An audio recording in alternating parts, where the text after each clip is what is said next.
സേവനത്തിന്റെ അടയാളപ്പെടുത്തലുമായി പ്രവാസി welfare Kuwait 10ാം വാർഷിക സമ്മേളനം ഫെബ്രുവരി 25-ന് കുവൈത്ത് ദേശീയ അവധി ദിനത്തിൽ അബ്ബാസിയ ഇന്ത്യൻ സെൻട്രൽ സ്കൂളിൽ സംഘടിപ്പിച്ചു. കുവൈറ്റ് പ്രവാസി സമൂഹത്തിൽ സേവന പ്രവർത്തനങ്ങളുടെ മികവുമായാണ് പ്രവാസി വെൽഫെയർ കുവൈറ്റ് 10ാം വർഷത്തിലേക്ക് പ്രവേശിക്കുന്നതെന്ന് പ്രസിഡന്റ് ലായിഖ് അഹമ്മദ് പറഞ്ഞു. വാർഷിക സമ്മേളനത്തിന് മുന്നോടിയായി സംഘടിപ്പിച്ച വാർത്താ സമ്മേളനത്തിൽ സംസാരിക്കുകയായിരുന്നു അദ്ദേഹം. സാംസ്കാരിക മേഖലകളിൽ വൈവിധ്യങ്ങളായ പ്രവർത്തനങ്ങൾ കാഴ്ചവെക്കാൻ സാധിച്ചതിനു പുറമെ ജീവകാരുണ്യ രംഗത്തും mobile medical camp, winter kit വിതരണം, പ്രവാസികൾക്കായി സംസ്ഥാന കേന്ദ്ര സർക്കാർ നൽകുന്ന സേവനങ്ങളെക്കുറിച്ച് പ്രവാസികളെ ബോധവൽക്കരിക്കുന്നതിനും പദ്ധതികളിൽ അംഗമാക്കുന്നതിനും വിപുലമായ സംവിധാനങ്ങൾ ഏർപ്പെടുത്താൻ സാധിച്ചതായി അദ്ദേഹം കൂട്ടിച്ചേർത്തു.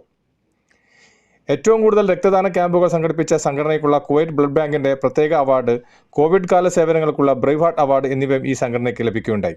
10ാം വാർഷിക സമ്മേളനത്തിന്റെ വിശദാംശങ്ങൾ ജനറൽ കൺവീനർ സഫ്വാൻ വിശദീകരിച്ചു. ഇന്ത്യൻ സെൻട്രൽ സ്കൂളിൽ സംഘടിപ്പിക്കുന്ന വാർഷിക സമ്മേളനത്തിൽ മികച്ച കലാവിരുന്നാണ് ഒരുക്കുന്നതെന്ന് അദ്ദേഹം പറഞ്ഞു. ജനപ്രിയ ടെലിവിഷൻ പരമ്പരയായ മറിമായം കലാകാരന്മാരുടെ ഷോ മുഖ്യ ആകർഷകമായിരിക്കും. കൂടാതെ റെസ്റ്റോറന്റ്, കഫ്റ്റീരിയ മേഖലകളിൽ 35 വർഷം പൂർത്തിയാക്കിയ മലയാളി ജീവനക്കാരെ സമ്മേളനത്തിന് പ്രത്യേകം ആദരിക്കുന്നുണ്ട്.